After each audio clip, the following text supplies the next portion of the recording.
Hello, and welcome back to Ghost Stories. I'm your host, Amanda Whitaker. Through the month of October, I'll be reading a different ghost story every night to help you get in the Halloween spirit this season. So tonight's story that I'm going to read is called The House with the Brick-Kiln by E.F. Benson. Before I start, now would be a good time to pause the video, grab some snacks, light a candle, get a blanket, and get comfortable. But not too comfortable. Alright, let's get started. This is The House with the Brick-Kiln by E.F. Benson. The hamlet of Trevor Major lies very lonely and sequestered in a hollow below the north side of the South Downs that stretch westward from Lewis and run parallel with the coast. It is a hamlet of some 3 or 4 dozen inconsiderable houses and cottages, much girt about with trees, but the big Norman church and the manor house, which stands a little outside the village, are evidence of a more conspicuous past. This latter, except for a tenancy of rather less than 3 weeks, now 4 years ago, has stood unoccupied since the summer of 1896, and though it could be taken at a rent almost comically small, it is highly improbable that either of its last tenants, even if times were very bad, would think of passing a night in it again. For myself, I was one of the tenants. I would far prefer living in a workhouse to inhabiting those low-pitched, oak-paneled rooms, and I would sooner look for my garret windows onto the squalor and grime of Whitechapel than from the diamond-shaped and leaded panes of the manor of Trevor Major onto the boskage of its cool thickets and the glimmering of its clear chalk stream where the quick trout glance among the waving water weeds and over the chalk and gravel of its sliding rapids. It was the news of these trout that led Jack Singleton and myself to take the house for the month between mid-May and mid-June, but as I have already mentioned, a short 3 weeks was all the time we passed there, and we had more than a week of our tenancy yet unexpired when we left the place, though on the very last afternoon we enjoyed the finest dry fly fishing that has ever fallen to my lot. Singleton had originally seen the advertisement of the house in a Sussex paper, with the statement that there was good dry fly fishing belonging to it, but it was with but faint hopes of the reality of the dry fly fishing that we went down to look at the place, since we had before this so often inspected depopulated ditches which were offered to the unwary under high surrounding titles. Yet after a half-hour's stroll by the stream, we went straight back to the agent, and before nightfall had taken it for a month with option of renewal. We arrived accordingly from town at about 5 o'clock on a cloudless afternoon in May, and through the mists of horror that now stand between me and the remembrance of what occurred later, I cannot forget the exquisite loveliness of the impression then conveyed. The garden, it is true, appeared to have been for years untended. Weeds half choked the gravel paths, and the flower beds were a congestion of mingled wild and cultivated vegetations. It was set in a wall of mellowed brick, in which snapdragon and stone crop had found an anchorage to their liking, and beyond that there stood sentinel a ring of ancient pines in which the breeze made music of a distant sea. Outside that the ground sloped slightly downwards, and a bank covered with a jungle of wild rose to the stream that ran round 3 sides of the garden, and then followed a meandering course through the 2 big fields which lay towards the village. Over all this we had fishing rights. Above, the same rights extended for another quarter of a mile to the arched bridge, over which there across the road which led to the house. In this field above the house on the 4th side, where the ground had been embanked to carry the road, stood a brick kiln in a ruinous state. A shallow pit, long overgrown with tall grasses and wild field flowers, showed where the clay had been digged. The house itself was long and narrow. Entering, you passed direct into a square-paneled hall, on the left of which was the dining room, which communicated with the passage leading to the kitchen and offices. On the right of the hall were 2 excellent sitting rooms looking out, the one onto the gravel in front of the house, the other onto the garden. From the first of these you could see, through the gap in the pines by which the road approached the house, the brick kiln of which I have already spoken. An oak staircase went up from the hall, and round it ran a gallery onto which the 3 principal bedrooms opened. These were commensurate with the dining room and the 2 sitting rooms below. From this gallery there led a long, narrow passage shut off from the rest of the house by a red baize door, which led to a couple more guest rooms and the servants' quarters. Jack Singleton and I shared the same flat in town, and we had sent down in the morning Franklin and his wife, 2 old and valued servants, to get things ready at Trevor Major and procure help from the village to look after the house, and Mrs. Franklin, with her stout, comfortable face all wreathed in smiles, opened the door to us. She had had some previous experience of the comfortable quarters which go with fishing, and had come down prepared for the worst, but found it all of the best. The kitchen boiler was not furred. Hot and cold water were laid on in the most convenient fashion, and could be obtained from taps that neither stuck nor leaked. Her husband, it appeared, had gone into the village to buy a few necessaries, and she brought up tea for us, and then went upstairs to the 2 rooms over the dining room and bigger sitting room, which we had chosen for our bedrooms, to unpack.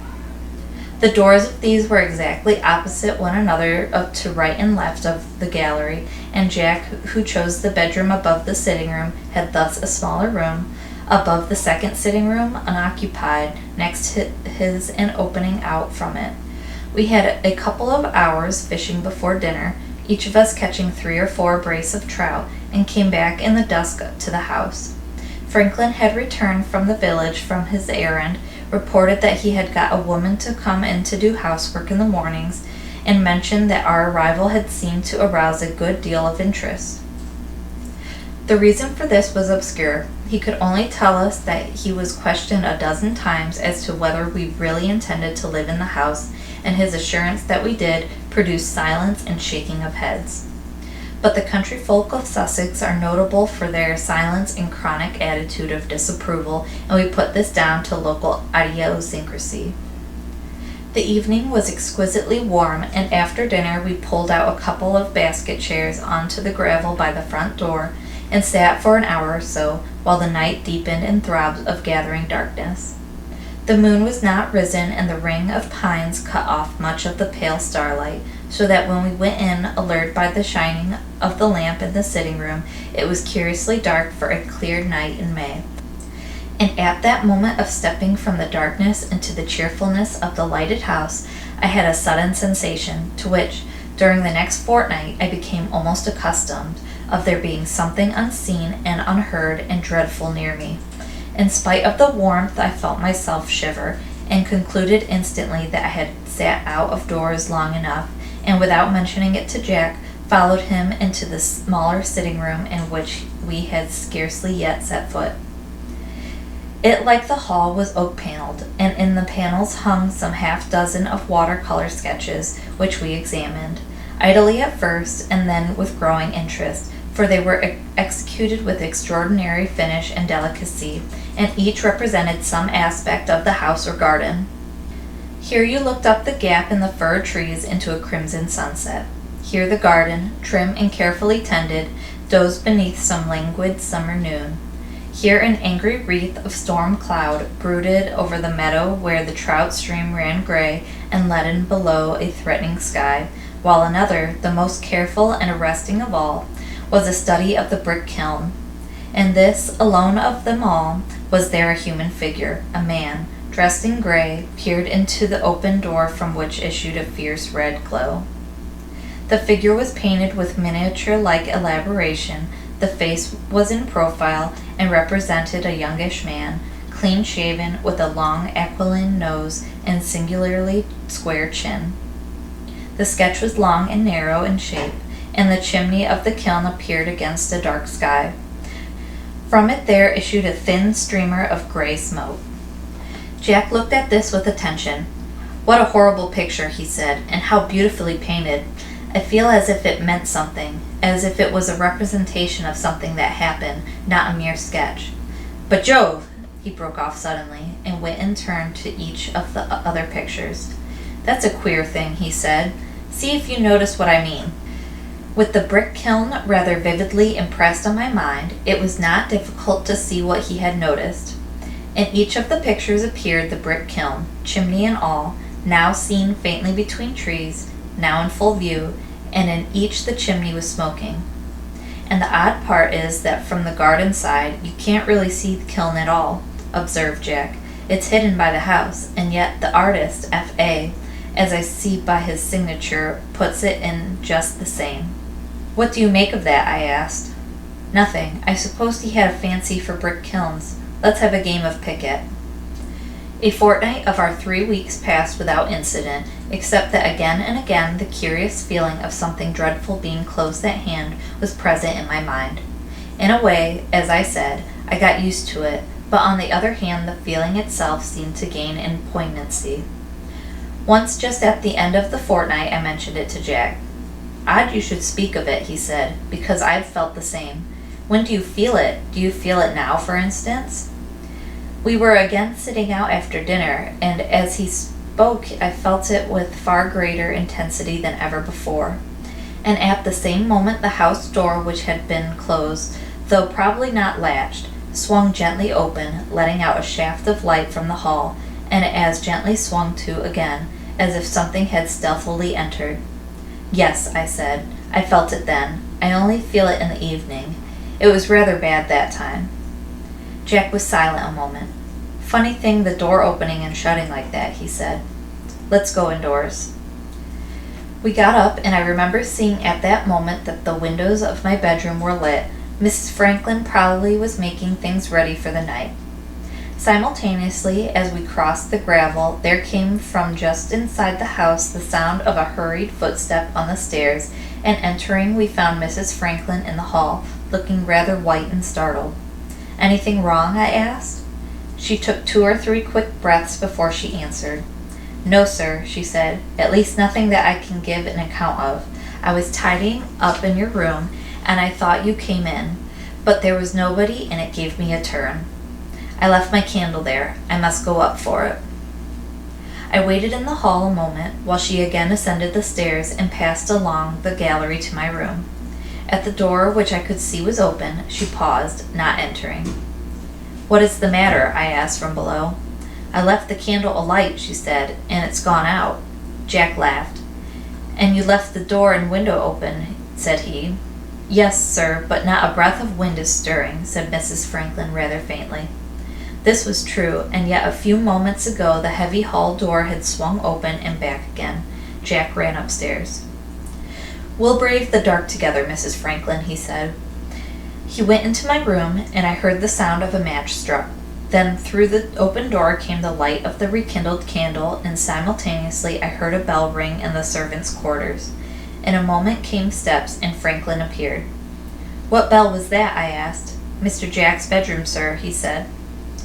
I felt there was a marked atmosphere of nerves about for which there was really no adequate cause, and that had happened of a disturbing nature was that Mrs. Franklin had thought I had come into my bedroom and had been startled by finding I had not. She had then left the candle in a draught, and it had been blown out. As for a bell ringing, that, even if it had happened, was a very innocuous proceeding. Mouse on a wire, I said. Mr. Jack is in my room this moment lighting Mrs. Franklin's candle for her. Jack came down at this juncture, and we went into the sitting room, but Franklin apparently was not satisfied, for we heard him in the room above us, which was Jack's bedroom, moving about with his slow and rather ponderous tread. Then his steps seemed to pass into the bedroom adjoining, and we heard no more.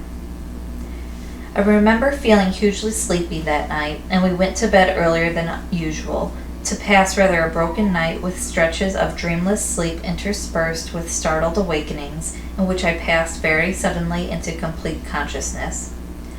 Sometimes the house was absolutely still, and the only sound to be heard was the sighing of the night breeze outside in the pines, but sometimes the place seemed full of muffled movements, and once I could have sworn that the handle of my door turned. That required verification, and I lit my candle, but I found that my ears must have played me false. Yet even as I stood there, I thought I heard steps just outside, and with a considerable qualm, I must confess, I opened the door and looked out. but the gallery was quite empty and the house quite still. Then from Jack's room opposite I heard a sound that was somehow comforting, the snorts of the snorer, and I went back to bed and slept again, and when next I woke, morning was already breaking and red lines on the horizon, and the sense of trouble that had been with me ever since last evening had gone. Heavy rain set in after lunch next day, and as I had arrears of letter writing to do, and the water was soon both muddy and rising, I came home alone about 5, leaving Jack still sanguine by the stream, and worked for a couple of hours sitting at a writing table in the room overlooking the gravel at the front of the house, where hung the watercolor. By 7 I had finished, and just as I got up to light candles, since it was already dusk, I saw, as I thought, Jack's figure emerge from the bushes that bordered the path to the stream, onto the space in front of the house. Then instantaneously, and with a sudden queer sinking of the heart, quite unaccountable, I saw that it was not Jack at all, but a stranger. He was only some 6 yards from the window, and after pausing there a moment he came close up to the window, so that his face nearly touched the glass, looking intently at me. In the light from the freshly kindled candles I could distinguish his features with great clearness, but though, as far as I knew, I had never seen him before, there was something familiar about both his face and figure. He appeared to smile at me, but the smile was one of inscrutable evil and malevolence, and immediately he walked on, straight towards the house door opposite him, and out of sight of the sitting-room window. Now, little though I liked the look of the man, he was, as I have said, familiar to my eye, and I went out into the hall, since he was clearly coming to the front door, to open it to him and learn his business. So without waiting for him to ring, I opened it, feeling sure I should find him on the step. Instead, I looked out into the empty gravel sweep, the heavy falling rain, the thick dusk. And even as I looked, I felt something that I could not see push by me through the half-open door and pass into the house. Then the stairs creaked, and a moment after a bell rang. Franklin is the quickest man to answer a bell I have ever seen, and next instant he passed me going upstairs. He tapped at Jack's door, entered, and then came down again. "Mr. Jack still out, sir?" he asked. "Yes. His bell ringing again?" "Yes, sir," said Franklin quite imperturbably. I went back into the sitting room, and soon Franklin brought a lamp. He put it on the table above which hung the careful and curious picture of the Brick-Kiln, and then with a sudden horror I saw why the stranger on the gravel outside had been so familiar to me. In all respects he resembled the figure that peered into the kiln.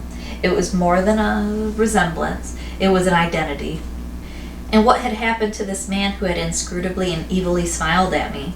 And what had pushed in through the half-closed door? At that moment I saw the face of fear. My mouth went dry, and I heard my heart leaping and cracking in my throat. That face was only turned on me for a moment, and then away again, but I knew it to be the genuine thing. Not apprehension, not foreboding, not a feeling of being startled, but fear, cold fear. And then, though nothing had occurred to assuage the fear, it passed, and a certain sort of reason usurped, for so I must say, its place. I had certainly seen somebody on the gravel outside the house. I had supposed he was going to the front door. I had opened it, and found he had not come to the front door, and once again the terror resurged. Had the invisible pushing thing been that which I had seen outside? And if so, what was it? And how came it that the face and figure of the man I had seen was the same as that which was so scrupulously painted in the picture of the Brick-Kiln? I set myself to argue down the fear for which there was no more foundation than this and the repetition of the ringing bell, and my belief is that I did so. I told myself till I believed it, that a man, a human man, had been walking across the gravel outside, and that he had not come to the front door but had gone, as he might easily have done, up the drive into the high road. I told myself that it was mere fancy that was the cause of the belief that something had pushed in by me, and as for the ring of the bell, I said to myself, as was true, that this had happened before.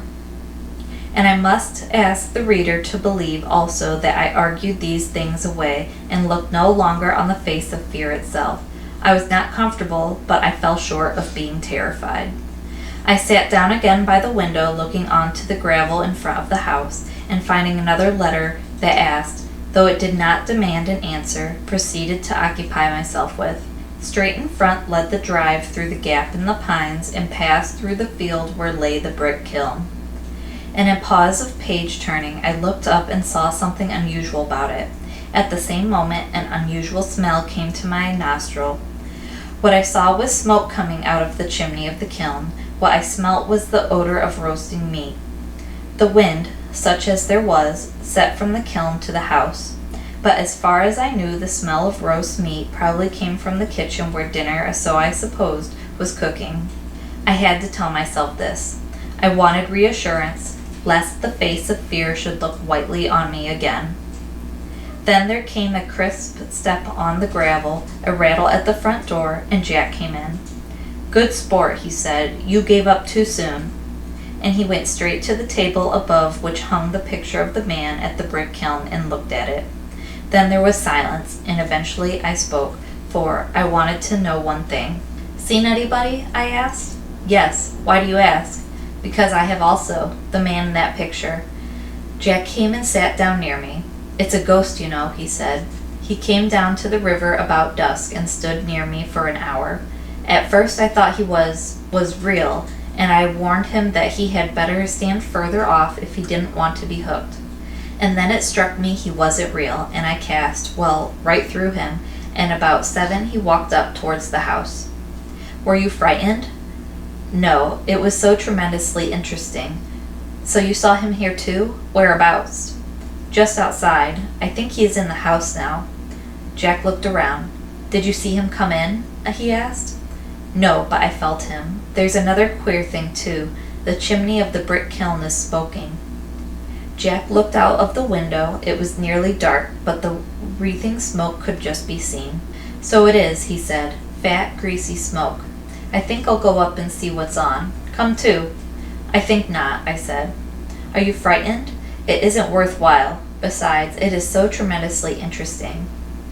Jack came back from his little expedition still interested. He had found nothing stirring at the kiln, but though it was then nearly dark, the interior was faintly luminous, and against the black of the sky he could see a wisp of thick white smoke floating northwards.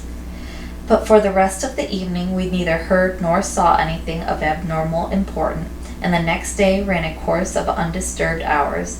Then suddenly a hellish activity was manifested. That night, while I was undressing for bed, I heard a bell ring furiously, and I thought I heard a shout also. I guessed where the ring came from, since Franklin and his wife had long ago gone to bed, and went straight to Jack's room. But as I tapped at the door, I heard his voice from inside calling loud to me. "Take care," it said. "He's close to the door."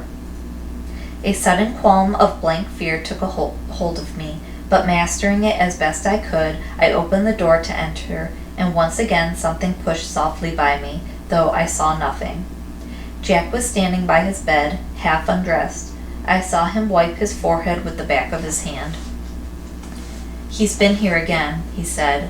"I was standing just here a minute ago when I found him close by me. He came out of the inner room, I think. Did you see what he had in his hand?" I saw nothing. It was a knife, a great long carving knife. "Do you mind my sleeping on the sofa in your room tonight?" I got an awful turn then. There was another thing too. All round the edges of his clothes, at his collar and at his wrists, there were little flames playing, little white licking flames.